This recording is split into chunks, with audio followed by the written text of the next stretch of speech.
You're not really married." Eleanor's voice cut through the elegant dining room like a knife, causing all conversation to halt. My mother-in-law stood at the head of the table, wine glass in hand, a triumphant smirk playing across her face. "The wedding was fake. That priest? Just an actor I hired. You've been living a lie for the past year." I watched as the color drained from my husband James's face. Around the table, his siblings and their spouses froze mid-bite, forks suspended in the air. The only sound was the gentle tick of the antique grandfather clock in the corner, counting down the seconds of this carefully orchestrated ambush. My name is Victoria Matthews, and at 32, I never expected to have my marriage declared fraudulent over Sunday dinner. But then again, I never expected a lot of things about Eleanor Blackwood. "Mom, what are you talking about?" James's voice trembled slightly as he reached for my hand under the table. I gave it a reassuring squeeze, keeping my expression neutral. Eleanor's smile widened as she set down her wine glass. "Oh, darling, I couldn't let you actually marry her. A small-town event planner with no family connections. She's so far beneath us." She turned her gaze to me, eyes glittering with malice. I had to protect the family legacy. The room erupted in chaos. James's sister Charlotte gasped. His brother Marcus started arguing with Eleanor. And his father Richard just sat there, staring into his whiskey glass like it held all the answers. But I remained calm, which seemed to irritate Eleanor more than any reaction she might have expected. "Nothing to say, Victoria? No tears? No dramatics?" I reached for my purse, hanging on the back of my chair. "Actually, Eleanor, I do have something to say. Or rather, something to show you." I pulled out my phone, taking my time unlocking it while everyone watched. "You see, after that strange conversation we had last week about wedding documentation, I decided to do a little investigating of my own." Her smirk faltered slightly. "What conversation?" "The one you had with your friend Margaret at the country club. You know, where you bragged about how you found the perfect actor to play a priest and how you'd make sure the marriage wasn't legally binding." I started scrolling through my phone. "You really should be more careful about where you have sensitive conversations. The ladies' powder room has surprisingly good acoustics." Eleanor's face went from smug to shocked in an instant. "You were there?" "Oh no, I wasn't.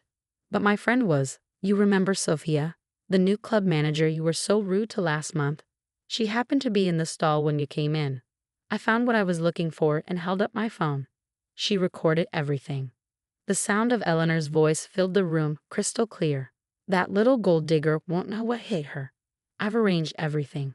The priest will be an actor, the marriage won't be legal, and when the time is right, I'll reveal everything.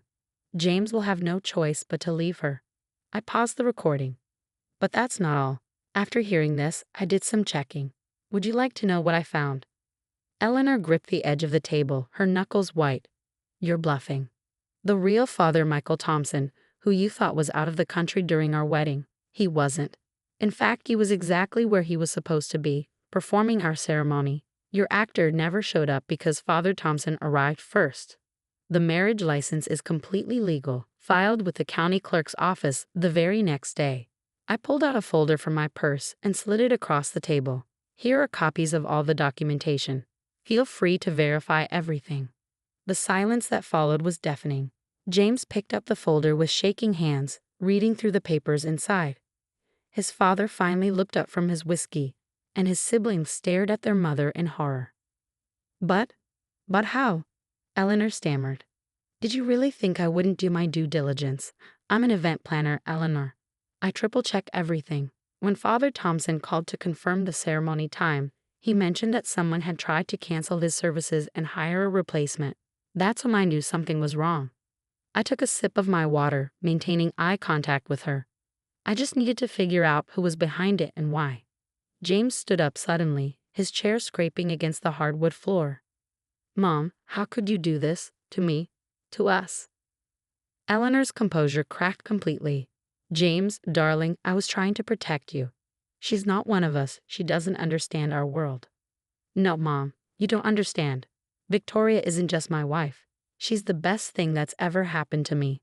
And now," he looked around the table, his expression hardening, "now everyone knows exactly what kind of person you are."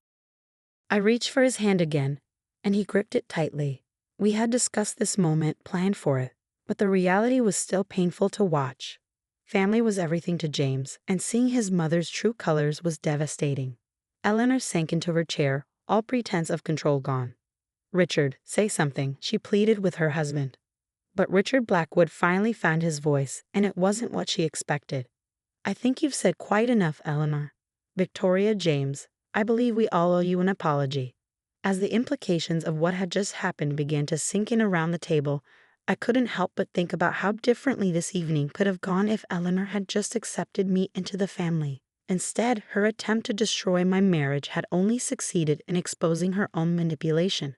The grandfather clock continued its steady tick, marking the end of Eleanor's reign of control over the Blackwood family. Dinner was definitely over, but this was just the beginning of a very different kind of family dynamic. The aftermath of that Sunday dinner spread through Boston's high society like wildfire. Eleanor's carefully cultivated image as the matriarch of the prestigious Blackwood family crumbled within days. It wasn't just about her failed attempt to invalidate my marriage. It was about the years of manipulation that the incident had brought to light. I sat in my office at Matthew's Events, reviewing contracts for an upcoming charity gala when Charlotte, James's sister, knocked on my door. She looked different now, less polished, more genuine than she had during all those strained family gatherings. "Victoria, do you have a minute?" she asked, hovering in the doorway. "There's something you need to know." I gestured to the chair across from my desk.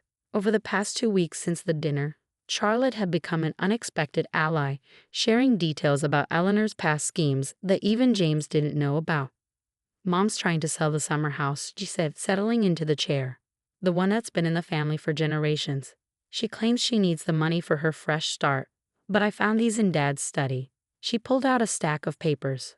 I took them, scanning quickly. They were receipts for massive gambling debts, all in Eleanor's name. How long has this been going on? Years, apparently. She's been borrowing against family properties, taking loans from Dad's business associates. That's why she was so desperate to keep you out of the family. She was afraid you'd discover her financial schemes. The irony wasn't lost on me. Eleanor had accused me of being a gold digger while she'd been systematically draining the family's resources. I thought about James, who was already struggling with the revelations about his mother. This would crush him. "Does your father know?" I asked, already suspecting the answer. Charlotte shook her head. "He's been so focused on the company, he just signed whatever she put in front of him. But now," she trailed off, looking troubled. "Now what?" "Now she's threatening to expose some of Dad's old business dealings if he doesn't give her what she wants. She's cornered Victoria, and she's getting desperate." I leaned back in my chair, thinking. Eleanor's desperation made her dangerous, but it also made her predictable. What exactly does she want? $2 million and a public statement from the family supporting her version of events, that the whole wedding scandal was a misunderstanding and that she was acting in the family's best interests. I couldn't help but laugh. She really doesn't give up, does she? No, Charlotte agreed. But this time we have something she doesn't know about. She pulled out one more document, a letter from Eleanor to her friend Margaret, dated just before my wedding to James. In it, Eleanor detailed not just her plan to fake the ceremony, but her years of financial manipulation and her methods for hiding money from the family. "Where did you get this?" I asked, reading through the damning confessions. "Margaret sent it to me. Apparently, Mom tried to implicate her in some of the schemes, and she didn't appreciate being thrown under the bus." Just then, my phone buzzed with a text from James. "Mom's called an emergency family meeting for tonight. Said she has an announcement." I showed the message to Charlotte, who grimaced. "She's going to try to control the narrative again." "Not this time," I said firmly. "I think it's time we show everyone exactly who Eleanor Blackwood really is." That evening, we gathered in the Blackwood family library. Eleanor stood by the fireplace, looking every inch the wrong society matron in her expensive suit and perfectly coiffed hair. Richard sat in his usual leather armchair, while James, Charlotte, Marcus, and their spouses arranged themselves around the room. I chose to stand, keeping one hand on the folder containing Margaret's letter. "I've asked you all here because I believe it's time to put this unfortunate situation behind us," Eleanor began, her voice carrying that familiar note of authority. "I'm willing to forgive the recent unpleasantness if we can come to an arrangement." James tensed beside me, but I squeezed his hand, silently asking him to wait. Eleanor continued, outlining her demands: the money, the public statement, the restoration of her social position. She was so focused on her performance that she didn't notice Charlotte slipping out her phone or Marcus moving closer to the door. When she finished, I stepped forward. "That's a very generous offer, Eleanor. But I have a counter-proposal." She blinked, clearly thrown by my interruption. "This doesn't concern you." "Actually, it concerns all of us, especially when you're trying to blackmail a family into covering up your gambling debts." The color drained from her face. "I don't know what you're talking about." I opened the folder and began reading from Margaret's letter. With each word, Eleanor's composure cracked further. By the time I finished, she was gripping the mantelpiece for support. "How dare you," she whispered. "Those are private matters." "Private matters?" Richard's voice boomed from his chair. "You've been stealing from our family for years, and you call these private matters?" Eleanor spun to face him. "Richard, I can explain." "Save it," he cut her off. "Victoria, Charlotte, thank you for bringing this to light. I believe it's time for some real changes in this family." The next few minutes were chaos as Eleanor realized her carefully constructed world was truly crumbling. She threatened, she pleaded, she tried to turn the siblings against each other. But this time, nobody was listening. As security escorted her from the house, I couldn't help but think about how differently things might have turned out if she just accepted me as part of the family. Her determination to get rid of me had ultimately led to her own undoing. James wrapped his arm around my waist as we watched his mother's car disappear down the driveway. "I'm so sorry," he whispered, "for everything she put you through." I turned to face him, seeing the pain and relief warring in his eyes. "Don't be. Your mother thought she could break us apart, but she only made us stronger." Behind us, the Blackwood family was already beginning to heal, making plans to address Eleanor's damage and move forward together. Sometimes I realized it takes losing someone toxic to truly become a family. 6 months after Eleanor's dramatic exit, I stood in the ballroom of the Blackwood summer house, now transformed into a grand party venue. The house that Eleanor had tried to sell to cover her gambling debts had become the site of the family's renewal. Tonight was special. We were hosting a vow renewal ceremony for James and me, a way to reclaim our marriage story on our own terms. The irony wasn't lost on anyone that we were celebrating in the very house Eleanor had attempted to liquidate. As I adjusted the floral arrangements, old habits die hard, even when you're not the event planner. Charlotte approached with a magazine in hand. "Have you seen this?" she asked, showing me the society pages. There was Eleanor, photographed at some resort in Palm Beach, looking significantly less polished than in her Blackwood days.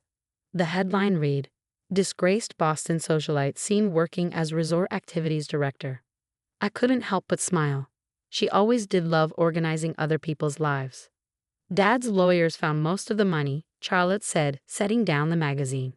She had it scattered across different accounts, but they're recovering it slowly, though I doubt she'll ever be welcomed back into Boston society. The sound of laughter drew our attention to the garden doors, where James was chatting with his father. Richard Blackwood had changed dramatically since Eleanor's departure. He'd stepped back from the company's daily operations, focusing instead on rebuilding relationships with his children. Today he looked relaxed in a light summer suit, his usual stern expression replaced by genuine warmth. "Victoria," he called out, walking over. "Everything looks perfect, but you shouldn't be working at your own celebration." "Once an event planner, always an event planner," I replied, straightening his boutonniere. "Besides, this is different. This is family." The word hung in the air, carrying new meaning. Family, not the rigid, hierarchical structure Eleanor had enforced, but something warmer, more genuine. Just then, Marcus burst in, waving an envelope. "You'll never believe what Mom just tried." We gathered around as he opened a formal-looking letter. "She's demanding to be invited tonight. Says it's her right as the family matriarch to be present at all significant occasions." Instead of the tension such a demand would have once created, laughter rippled through our group. Eleanor's attempts to maintain control had become almost comical in their desperation. "Should we tell her the party was last week?" Charlotte suggested with a grin. "Or that we moved to Tibet?" James added. "Or," I said, taking the letter and deliberately dropping it into a nearby trash bin, "we could just enjoy our evening without giving her another thought." The ceremony itself was everything our first wedding should have been: genuine, joyful, and surrounded by people who truly cared about us. Father Thompson, the real one, officiated again, adding a touch of humor to the proceedings by checking everyone's credentials beforehand. During the reception, Richard clinked his glass for a toast. The room fell silent as he stood, looking more emotional than I'd ever seen him. A year ago, he began, I thought I knew what family meant. I thought it was about maintaining appearances, protecting our name, keeping to our own circle. I was wrong. He turned to face James and me. Victoria, when you first joined our family, I let Eleanor convince me you weren't our kind of people. But you showed us what real family values look like. Honesty, courage, and unconditional love. You did just marry James, you helped heal this entire family. Tears pricked my eyes as Richard raised his glass. To Victoria and James, thank you for showing us a better way to be a family. Later that evening, as James and I swayed to a slow dance, he whispered, any regrets? About how everything turned out with Mom. I thought about Eleanor, about her schemes and manipulation, about how her attempts to destroy us had ultimately freed the entire family from her control. None, I replied honestly. She tried to prove I didn't belong in this family, but instead she proved she was the one who never understood what family really means. James pulled me closer. You know, she called me yesterday. Wanted to know if I'd support her moving back to Boston. And I told her she'd lost the right to dictate our lives the day she tried to invalidate our marriage. She didn't like that much. I glanced around the room, at Charlotte teaching her kids a silly dance move, at Marcus and his husband planning their upcoming adoption, at Richard actually relaxing and enjoying himself. I'd say we're doing pretty well without her influence. The summer house, once a symbol of Eleanor's materialistic values, had become something else entirely. A place where the Blackwood family could be genuine, where pretense fell away, and where love didn't come with conditions. As the evening wound down, I stepped out onto the terrace for a moment of quiet. The garden lights twinkled like stars, and the soft sound of waves from the nearby beach created a perfect backdrop for reflection. Eleanor had tried to prove I didn't deserve this life, this family. Instead, she'd proven that sometimes the people who try hardest to protect family traditions are the ones who understand family the least. I smiled, thinking of the irony. In trying to break us apart, she'd made us stronger. In trying to maintain control, she'd lost everything. And in trying to prove I didn't belong, she'd helped me find my true place in the family she left behind.